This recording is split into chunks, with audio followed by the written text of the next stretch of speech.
안녕하십니까, 레필입니다. 9월 17일 두산 에너빌리티 보도록 하겠습니다.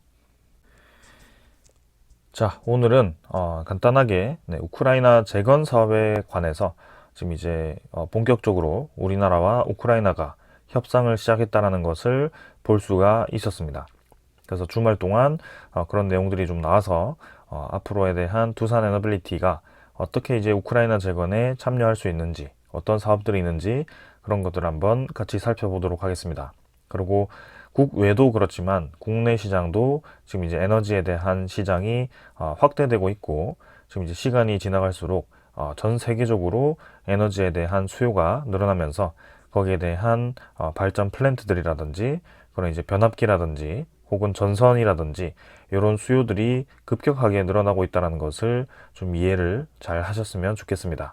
자, 그래서 두산 에너빌리티의 영상으로만 이렇게 이제 소식을 전해드리긴 하지만, 사실상 저는 두산 에너빌리티 외에 다른 이제 주기기를 생산할 수 있는 기업이나 그런 이제 전선을 생산할 수 있는 기업이나 이제 발전 플랜트에 관련된 기업들, 그리고 건설 기업들이 모두 이번에 상승 사이클을 탈 수 있을 거라고 생각을 하고 있습니다. 그래서 전반적인 시장 자체가 분위기가 좋아지고 있다라고 좀 말씀을 드리고 싶고, 그런 시장에 대한 흐름을 또 한번 같이 살펴보도록 하겠습니다. 자, 우크라이나 재건 21세기 마셜 플랜이라는 얘기가 나왔고요. 한국 건설기계와 전력기기, 신재생에너지도 들썩거리고 있다라는 얘기가 나왔습니다. 우크라이나가 지금 이제 러시아와 아직까지 기나긴 전쟁을 진행을 하고 있고요. 작년 2월부터인가요? 3월부터 작년 초부터 지금까지 전쟁이 지속적으로 이어지고 있습니다. 벌써 이제 1년 반이 되어 가고 있고, 곧 2년까지 지금 전쟁이 이어질 것 같은데요. 전쟁이 이제 올해 마무리가 된다, 내년까지 마무리를 지을 거다라는 관측이 강하기 때문에 이제 본격적으로 서로 이제 전쟁을 치르면서 받았던 피해들을 복구하기 위해서 노력을 할 것 같습니다. 그래서 일찌감치 이제 우크라이나 재건에 대해서 얘기가 나왔었는데요. 이제 본격적인 그런 협상을 시작했다는 것을 말씀을 드리겠습니다. 자, 재건 사업에는 지금 이제 1200조 정도가 필요하다라는 관측이 나왔고요. 1조, 2조도 아니고 지금 1200조에, 무려 1200조의 금액이 필요하다는 것이 나왔습니다. 그래서 지금 우리나라가 특히 건설 제조 능력이 뛰어나기 때문에, 그런 역량이 많기 때문에 또 이제 이 우크라이나에 적지 않은 비중으로 재건 사업에 뛰어들 수 있는 많은 기업들이 있고요. 이번에 이제 체코와 폴란드 이렇게 이제 방문할 때 같이 우리나라 경제사절단이 갔습니다. 그래서 그렇게 우크라이나와 또 재건 사업을 본격적으로 논의를 하게 된 것입니다. 자, 그래서 우크라이나 재건 사업 규모는 앞으로 10년간 약 9천억 달러, 1200조에 이를 거로 추정이 되고요.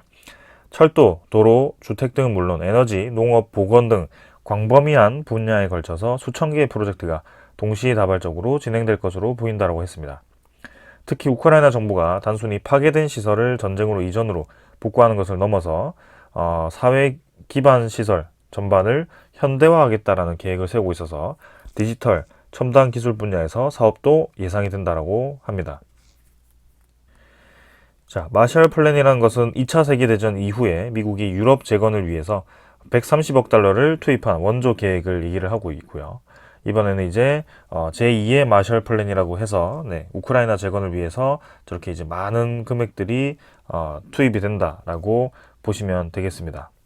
무려 이제 9천억 달러로 2차 세계대전 이후에 들어갔던 이 플랜보다도 훨씬 많은 금액이 지금 투입이 될 것으로 보여지고요. 우리나라도 거기에 큰 역할을 할 수 있을 것으로 보여집니다. 자, 먼저 이제 주목이 되는 것이 건설이다 보니까 아무래도 건설 중장비를 많이 가지고 있는 HD 현대 쪽이죠. 그래서 각종 인프라와 기반 시설 재건에 필요한 불도저, 굴착기, 크레인 등 건설 중장비를 수요를 흡수하겠다는 계획입니다. 굉장히 아쉬운 것은 원래 두산 인프라쿠아도 이쪽에 이제 큰 역할을 하던 기업 중에 하나였는데요. 이번에 구조조정을 하면서 두산 인프라쿠아가 HD 쪽으로 넘어갔죠. 그래서 HD 현대가 굉장히 시장을 잘 잡은 것 같습니다. 그래서 현대 인프라코어죠, 이제는. 네, 그렇게 진행이 될 것 같고요. 두산 밥켓은 소형 장비이기 때문에 이렇게 중대형 장비에는 조금 이제 부진한 모습을 보일 수도 있지만, 그래도 중소형 그런 굴착기와 포크레인 등을 또 공급할 수 있기 때문에 두산 밥켓 또한 이 우크라이나 재건 중장비에 포함이 될 수 있다라고 볼 수가 있겠습니다. 자, 그리고 초고압 변전소, 그리고 변압기를 집중적으로 이제 공격을 하면서 우크라이나 전력 인프라의 50%가 파괴됐기 때문에 그 변압기를 이렇게 다시 새 걸로 바꿔야겠죠. 그 변압기를 하는 기업들이 또 이렇게 현대 일렉트릭, LS 일렉트릭, 효성중공업 등 국내 전력 기기의 3, 4의 수혜가 또 예상된다고 합니다. 그래서 특히 효성중공업과 LS 일렉트릭은 주가가 최근에 좀 많이 오르기도 했고요. 네, 지금 이제 신규 이 인프라들이, 전력 인프라들이 구축이 되면서 이런 변압기가 필수적인 아이템이죠. 네, 그렇기 때문에 많은 수요가 예상이 됩니다. 자, 그래서 이제 러시아에 대한 에너지 의존 탈피를 위해서 원자력 발전소 건설과 수소 인프라 구축, 신재생 에너지 확대를 골자로 하는 에너지 전환 정책도 추진을 하고 있고요. 원전 분야에서는 소형 모듈 원전을 적극적으로 투자하고 있는 두산 에너빌리티, HD 현대, SK 이노베이션이 직간접적으로 수혜를 본다라고 얘기가 나왔고요. 이 우크라이나는 원전 건설 포함해서 자체 핵 연료 생산, SMR 20기 정도 건설을 논의 중이라고 합니다. 그 수소 관련해서는 SK, 두산 퓨얼셀, 태양광과 관련해서는 하나솔루션이 사업 확대를 모색을 하고 있다고 합니다. 그래서 우크라이나는 2035년까지 친환경 에너지 비율을 25%까지 올리기로 유럽연합과 합의를 했기 때문에 신재생 에너지도 많이 필요하다. 그리고 그 나머지는 이제 이 원자력 발전과 SMR 에너지도 많이 필요하다라는 것을 알 수가 있습니다. 도시의 전반적인 건설과 저런 에너지 인프라 구축만 하더라도 우리나라 기업들이 상당히 큰 역할을 해줄 수 있을 것 같고요. 네, 수주 금액이 상당할 것으로 또 기대가 됩니다. 특히 이번에 이제 우리나라 경제사절단이 우크라이나를 방문을 했을 때 원전 협력부터 얘기를 꺼낸 만큼 지금 이제 원자력 발전에 대한 이 복구가 굉장히 시급한 것으로 보여집니다. 이번에 우크라이나와 러시아가 전쟁을 치르면서 계속해서 자포리자 원전에 대한 이 위기가 좀 있었습니다. 러시아가 자포리자 원전에 변전소를 계속 폭발을 시키면서 전력을 끊어버리면서 그런 냉각기에 대한 전력이 끊기면 이제 원전에 대한 온도가 올라가게 되고요. 거기서 이제 수소 폭발이 일어날 수도 있는 위기가 있었는데, 그래도 위태위태하게 계속 그 전력을 연결시키면서 지금까지 큰 문제 없이 지켜왔습니다. 그래서 우크라이나 입장에서는 러시아에 대해서 계속 이제 원자력 발전소가 공격의 대상이 될 수도 있고, 자칫하면 이제 우크라이나 내에 있는 그 체르노빌, 제2의 체르노빌이 될 수도 있기 때문에 상당히 이제 국민들 입장에서는 위기감이 조성이 될 수도 있습니다. 그럼에도 불구하고 지금 젤렌스키 대통령이, 우크라이나 대통령이 원전 협력부터 이렇게 얘기를 하면서 추가적인 원자력 기술 협력과 그런 이 원전 건설에 대해서, 신규 원전 건설에 대해서 우리나라에 협력을 요청을 한 만큼 이 원자력 에너지에 대해서 중요도를 충분히 인지를 하고 있다는 것을 알 수가 있습니다. 자, 그래서 최근에 폴란드와 연계해서 우크라이나 재건 사업에 이제 뛰어들 것으로 또 예상이 되면서 지금 이제 이런 우크라이나의 신규 원전 건설에 있어서 폴란드와 협력해서 진출할 수도 있는 그런 기회가 만들어지고 있고요. 그렇게 된다라는 것은 우리나라 원전 기술을 어느 정도 폴란드에도 공급을 해야 되기 때문에 퐁트누프 원전이 진행이 되어야 된다라고 볼 수가 있습니다. 그러니까 폴란드 정부 입장에서도 제3국의 이 진출을 위해서, 그리고 기술력을 이전받기 위해서는 우리나라 원전 건설이 굉장히 경제적이고 이득이다라는 것을 알 수가 있고요. 이렇게 우크라이나 원전 건설에 또 같이 뛰어들면서 한국과 협력을 할 수 있는 좋은 기회가 형성될 수 있다는 점에서도 우리나라가 폴란드 퐁트누프 원전을 성공적으로 수행할 수 있다는 것도 예측을 할 수가 있습니다. 그러면 이제 폴란드가 아니고 이제 우크라이나 쪽이 이렇게 많은 프로젝트들이 이제 진행을 할 텐데, 저렇게 국가 전반적으로 전력 공급이 많이 끊겼고 이 전쟁을 치르면서 체력도 많이 빠졌을 텐데요. 이 1200조를 어떻게 이제 이 각국에다가 갚을 것인지, 네, 그런 것들을 의구심을 품을 수도 있습니다. 그러나 이 우크라이나 같은 경우도 넓은 평지를 가지고 있고, 그리고 이 광물들이 꽤 많은 것으로 알고 있습니다. 그래서 그런 광물들을 같이 개발을 하거나, 네, 공급을 하면서 이런 많은 이 플랜트들에 대한 대금을 지급할 수 있다라고 보고 있는 것이고요. 네. 그 대표적인 내용이 2차 전지의 핵심 소재인 리튬 광산을 한국과 공동으로 개발하자는 제안도, 네, 나왔다고 합니다. 그래서 우크라이나의 리튬 채굴에 이어서 관련 제품 생산까지 가능하다는 것으로 실제로 우크라이나 동부 지역에선 다량의 리튬 매장이 확인이 되었다라고 얘기가 나왔다고 합니다. 그래서 서로 국가에 이제 이득이 되는 만큼 이렇게 이제 각국이 재건 사업에 이제 같이 뛰어드는 것으로 보여지고요. 네. 우크라이나 재건 사업이 전쟁이 끝나고 진행되는 것이 아니라 이미 긴밀하게 그 프로젝트에 대해서 검토가 되기 시작했다는 것이 가장 눈에 띕니다.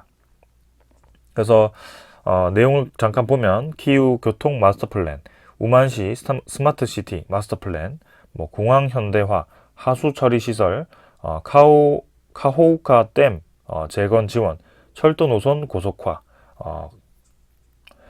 이렇게 많은 프로젝트들이 이제 동시다발적으로 진행될 거고요. 네, 이렇게 내년부터 순차적으로 계획 수립 및 타당성 조사에 들어가면서, 네, 본격적인 건설 사업이 시작될 것으로, 네, 보여집니다. 지금 중동 쪽의 사우디 네옴시티를 포함해서 인도네시아의 자카르타 수도천도, 네, 그런 큰 프로젝트들이 계속 전 세계적으로, 네, 수요가 나타나고 있습니다. 그리고 우리나라 자체로도, 네, 국내에 지금 이제 새로운 에너지 플랜트 전환 때문에, 네, 신재생에너지에 대한 그런 대규모 건설이라든지, 그리고 앞으로, 네, 전력 수급이 많이 필요하기 때문에 LNG 발전소 추가 건설이라든지, 네, 원자력 발전 추가 건설이라든지 이런 건설 사업들이 이제는 시간이 지날수록 점점 많아지고 있다. 그래서 오죽하면 유럽에서도 그런 수요를 감당하지 못해서 해상풍력 같은 경우도 터빈 공급이 부족해서, 네, 그런 공사 납기가 길어지면서 이 비용이 적자가 나는 그런 상황이 생기기도 했습니다.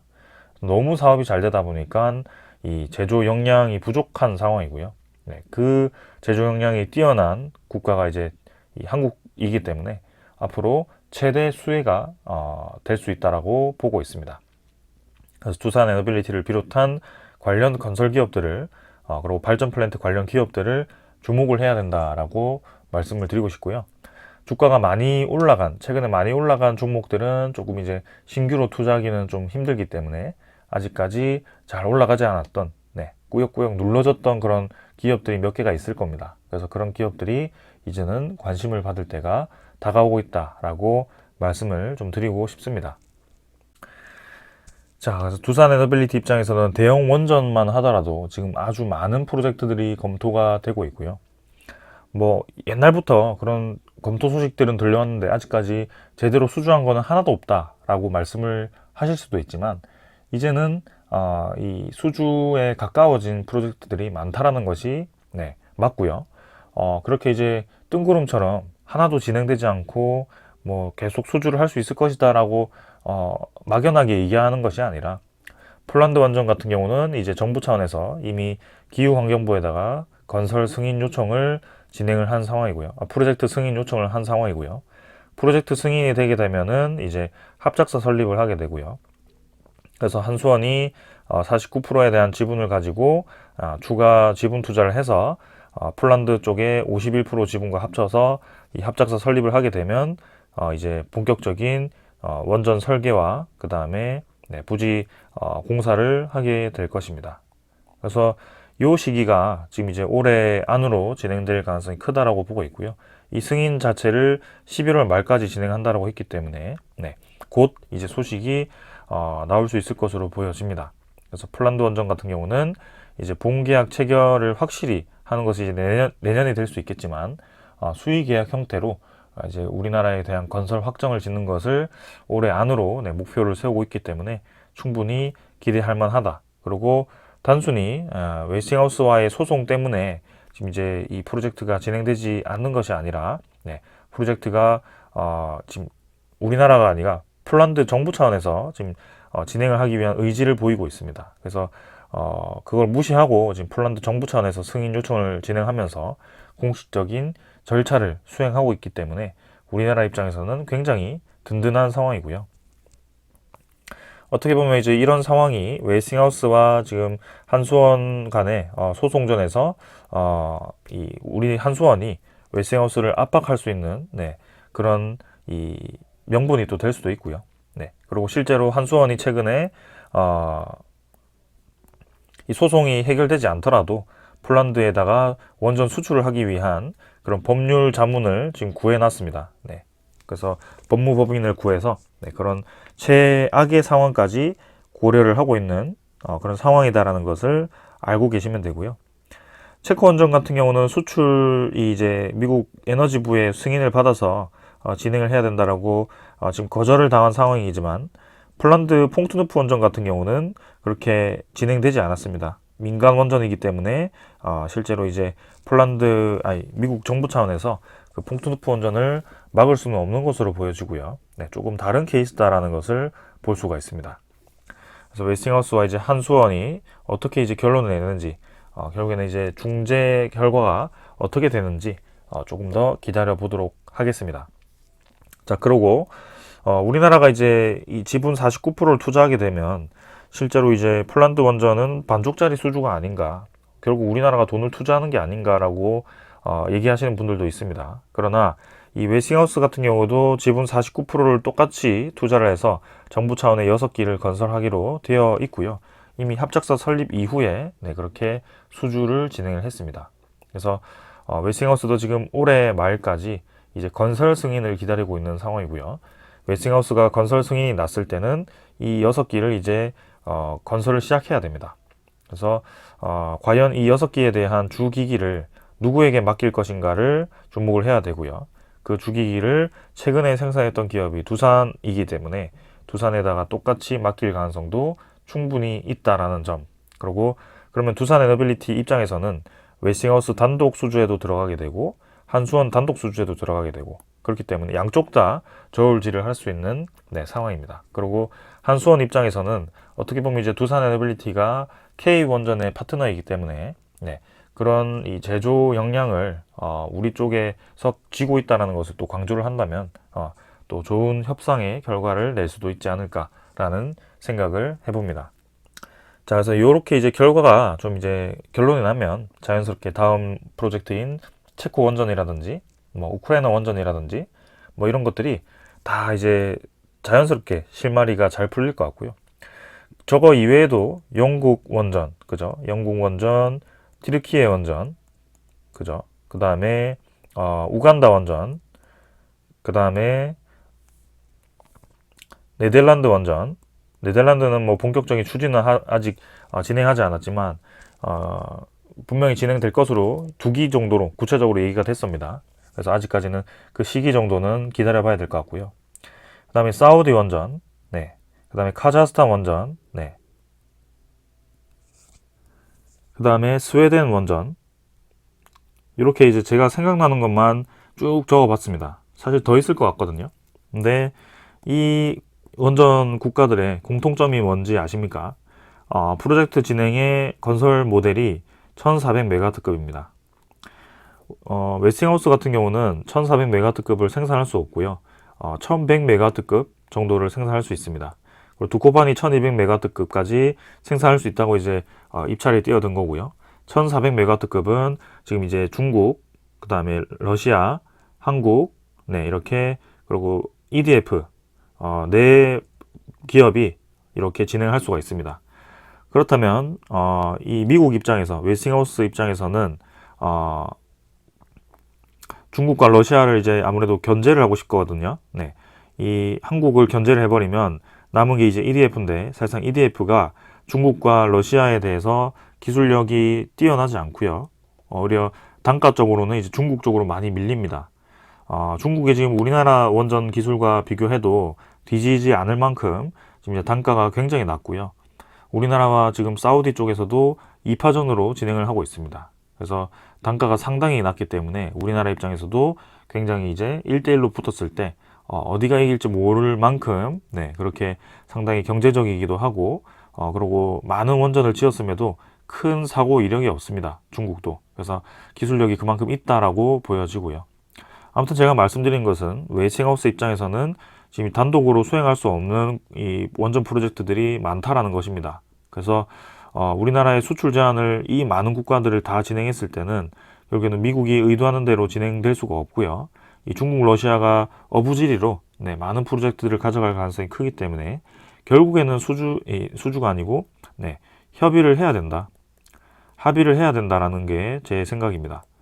제 생각이기도 하고 그렇게 진행될 수밖에 없다라고 봅니다.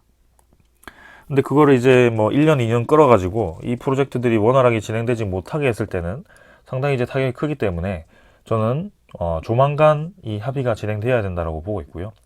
그게 이제 폴란드 원전 수주라든지 체코 원전이 진행되기 전에 좀 이루어질 가능성이 크다라고 보고 있습니다. 그게 올해 말 내년 상반기 정도라고 생각하고 있고 그 안에는 좀 결론이 나서 웨스팅하우스와 우리나라가 적절한 수준에서 합의를 할 가능성이 굉장히 높아 보인다라고 정리를 좀 드리고 싶습니다. 적절한 것은 우리나라가 이걸 단독으로 다 진행해버리면 사실 웨스팅하우스 입장에서는 1200메가와트급 모델이기 때문에 네, 별로 이제 타격을 받죠. 네, 이 많은 시장 속에서 웨스팅하우스가 또 뛰어 들어갈 수 있는 이 모델이 별로 없기 때문에 그래서 명분상으로는 어느 정도의 기술료를 받고 싶어 할 것 같습니다. 근데 그 기술료를 얼마나 주는지가 이제 중요할 것 같은데요. 그 상황 속에서 지금 합의를 진행하고 있지 않을까라는 생각을 하고 있습니다. 자, 그래서 일부분 기술료를 주고 우리나라가 이런 많은 프로젝트들을 수행을 할 수 있다면 우리나라의 원자력 기업들은 네, 이미 이제 정부 차원의 수출 10기 이상을 넘어서 더 많은 수주를 할 수도 있다라고 저는 생각을 합니다. 그만큼 이 수요가 굉장히 많다. 튀르키예도 지금 4기 정도고요. 영국도 4기 정도고요. 네, 네덜란드 2기, 우간다도 2기, 사우디 2기인데 사우디도 사실 원래 20기까지 짓는다라고 얘기했기 때문에 초도기 2기입니다. 카자흐스탄도 2기고요. 스웨덴도 지금 거의 10기까지 예상을 하고 있고요.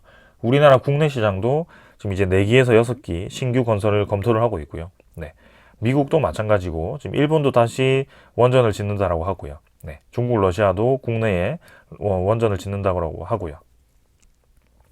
제가 또 뺐네요. UAE 지금 바라카 오리코기도 검토 중입니다. 그래서 2기가 1400메가와트급으로 검토가 될 거고요. 네, 폴란드 원전, 체코 원전, 그다음에 헝가리 쪽 원전도 지금 이제 러시아 쪽으로 넘어간 상황이고, 또 하나 중요한 시장이 있죠. 인도. 최근에 이제 인도와 지금 미국이 다시 이제 중국 견제를 하기 위해서 협의를 진행했고요. 이번에 G20 회의에서 인도 쪽이 미국과 이 원전 협력을 하기로 또 약속을 했습니다. 그래서 웨스팅하우스가 지금 인도 시장을 노리고 있는데요. 그 인도 시장에 진입을 했을 때 이 두산 에너빌리티가 또 AP1000에 대한 주기기를 공급할 가능성이 있다라는 점. 아무튼 지금 제가 이렇게 전 세계적인 원전 트렌드에 대해서 말씀을 드렸는데요. 왜 이렇게 우리나라 안에서만 전 세계가 원전을 접고 있고 신재생에너지로 전환을 하는데 왜 우리나라만 원자력 에너지를 이렇게 집착을 하냐라는 얘기를 하는 쪽이 있습니다. 정말 말도 안 되는 얘기죠. 여러분들이 봐도 그렇지 않습니까? 네, 그래서 지금은 네, 이 원자력 에너지뿐만이 아니라 신재생 에너지, LNG 에너지, 수소 에너지, 뭐 태양광 에너지 모두 다 증가하고 있는 추세이고요. 네, 어떤 게 중요하다라는 것보다는 빨리 이 에너지 많은 수요를 감당할 수 있는 이 에너지 플랜트 건설을 동시다발적으로 건설해야 된다는 게 지금 전 세계의 트렌드다라는 것을 정확하게 이해를 하시면 되고, 그 많은 플랜트 건설 속에 지금 이제 우리나라의 건설 기업들과 발전 플랜트 기업들이 기회를 잡았다라고 보시면 되겠습니다. 두산 에너빌리티 같은 경우는 그 많은 이 종류의 신재생 에너지, 수소 에너지, LNG 에너지, 가스터빈, 그 다음에 원자력 에너지, SMR까지 다 수행을 할 수 있다라는 점을 네, 다시 한번 생각을 하시면 되겠습니다. 자, 그러고 이 SMR 시장도 지금 이제 심상치가 않습니다. 폴란드와 UAE가 이렇게 협력 체결을 하면서 UAE가 슬슬 이제 SMR 쪽에 관심을 두기 시작하고요. 이 GE 히타치사의 BWRX300에 대한 도입을 목적으로 하고 있는데, 요거에 이제 이 협력 체결을 했다라고 합니다. 그래서 지금 GE 히타치사의 SMR 모델이 상당히 이제 안정적이고, 네, 효율적이다라는 얘기가 있습니다. 그래서 이 SMR 시장에서 아주 강자가 될 수 있는 가능성이 있고요. 네, 그걸 이제 UAE 쪽에서 이 자금을 지원하는 쪽으로 이제 들어가는 것인지, 직접적인 이제 건설에 참여하는 것인지는 모르겠지만, 이렇게 이제 폴란드 쪽과 협력을 진행하면서 이제 폴란드 내 SMR 건설에, BWRX에 대한 건설에 또 이렇게 직접 뛰어들 것인지, 네, 그런 것들도 주목을 해보겠습니다. 그리고 UAE 같은 경우도 뉴스케일 파워의, 네, 모델 같은 경우도 지금 이제 협력해서 루마니아 쪽에 들어가기로 되었었기 때문에 이 SMR 시장의 이제 미래를 보고 각국에서 자원을 투자하고 있다, 네, 자본을 투자하고 있다라고 이해를 하시면 되겠습니다. 자, 말 나온 김에 지금 전 세계적으로 수주가 진행되고 있고 건설이 추진되고 있는 모델들을 좀 보면, 첫 번째 이렇게 GE 히타치사의 BWRX300 모델이 있고요.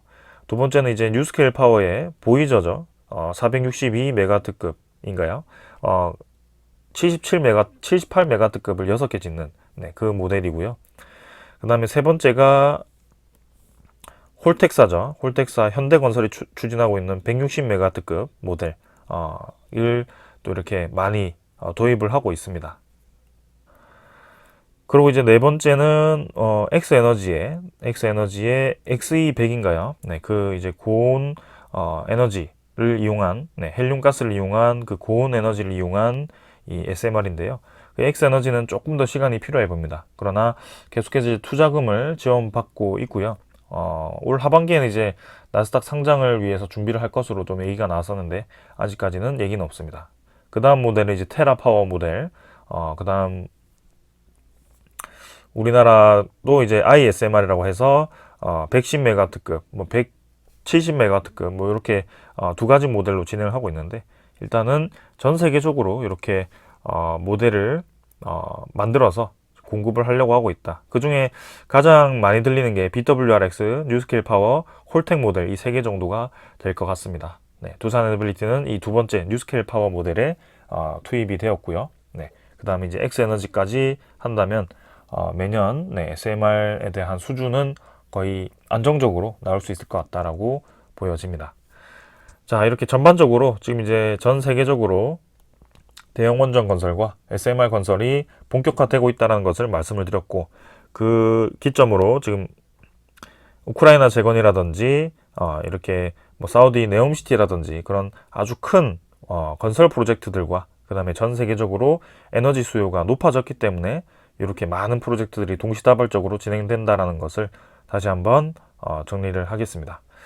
자, 그래서 오늘은 이 정도로 하고 마무리를 하고요. 네, 앞으로 시장은 지금 말씀드린 그대로입니다. 계속해서 시간이 지날수록 수요는 많아질 거고, 건설 역량이 필요할 거고, 네, 각국도 지금 이제 빠르게 건설을 진행하고 수주를 해야 되고, 빨리빨리 돌아갈 것 같습니다. 생각보다. 그래서 그동안 이제 주가가 많이 올라가지 않았던 두산 에너빌리티인데, 앞으로는 관심을 많이 받고 이제 남은 기간 하반기에는 좀 상승으로 임하지 않을까라는 생각을 하면서 천천히, 네, 또 접근을 해보겠습니다. 자, 당장 이제 다음 주 시장 끝나면, 네, 이제 추석입니다. 추석 끝나고 나면 10월이고요. 10월 달에는 또 이제 우리가 기다리던 소식들이 좀 있거든요. 그런 것들도 살펴보면서 조금 더 좀 여유를 가지고 투자를 해보자라고 말씀을 드리겠습니다. 이왕 이렇게 끌어온 거, 네, 지금 벌써 이제 9월이고요. 얼마 안 있으면 이제 내년입니다. 2024년이고요. 우리가 지금 2024년, 2025년으로 갈수록 시장이 점점 좋아진다는 것도 알고 있고요. 사실상 2022년, 2023년은 금리를 계속 올려왔기 때문에 시장이 굉장히 좋지 않았습니다. 그러나 이제 고금리가 유지되고 점점 이제 경기 침체가 되고 인플레이션이 잡히기 시작된다면, 네, 시장은 이제 다시 경기를 살리기 위해서, 그리고 금리를 떨어뜨릴 겁니다. 그래서 시장의 유동성이 공급되는 시기가 24년, 25년이 될 가능성이 크고, 네, 거기에 맞춰서 지금 이제 플랜트 시장이 확대되는 시점, 이 건설 프로젝트들이 진행되는 시점이 이 시기일 가능성도 굉장히 큽니다. 네, 그렇기 때문에 내년까지 충분히 끌고 가도 괜찮다. 네, 뭐 몇 달 동안 또 추가로 17,000원, 16,000원 횡보를 하더라도 한순간에 2만 원, 3만 원 가는 것은 주식입니다. 그런 게 주식이고요. 뭐 이렇게 장기 투자 개념 하지 말고 그렇게 올라가기 시작하는 데 따라가서 수익 보면 되지 않냐라고 할 수도 있지만, 그걸 이제 계속 잘할 수 있다면 그렇게 가는 게 맞겠죠. 근데 사실 저는 그렇게 잘할 자신도 없고요. 네. 그렇게 진행을 해봤을 때 이 심리적으로 굉장히 불안하다는 점, 그리고 이 투자라는 것이 이 진짜 투자가 아니고 투기가 된다라는 점, 그리고 계속해서 트레이딩 관점에서 돈을 계속 돌리게 된다는 점에서 굉장히 저는 심리적으로 좋지 않았습니다. 그래서 안정적으로 이제 투자를 하기 위해서는 기업을 딱 정확하게 분석을 해서 시장을 맞춰서 거기에 투자를 길게 진행을 해야 된다고 생각을 했고, 그 방향으로 저는 진행을 하고 있다라고 이해를 좀 해주시면 되겠습니다. 그래서 이 주가와 이 제가 분석하는 방향이 조금 이제 차이가 날 수 있겠지만, 시간적인 차이는 있겠지만 결국에는 그렇게 갈 수 있다는 것을 강조를 드리고 있고요. 그렇게 동의가 되신다면 투자를 계속 해보시면 좋을 것 같습니다. 네, 저는 이제 그때까지 지속적으로 계속 이 종목을 파볼 거고요.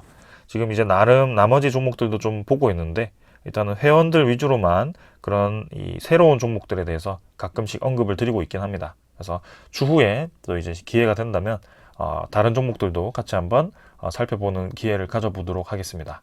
자, 오늘 여기까지 하고 마무리하겠습니다. 감사합니다.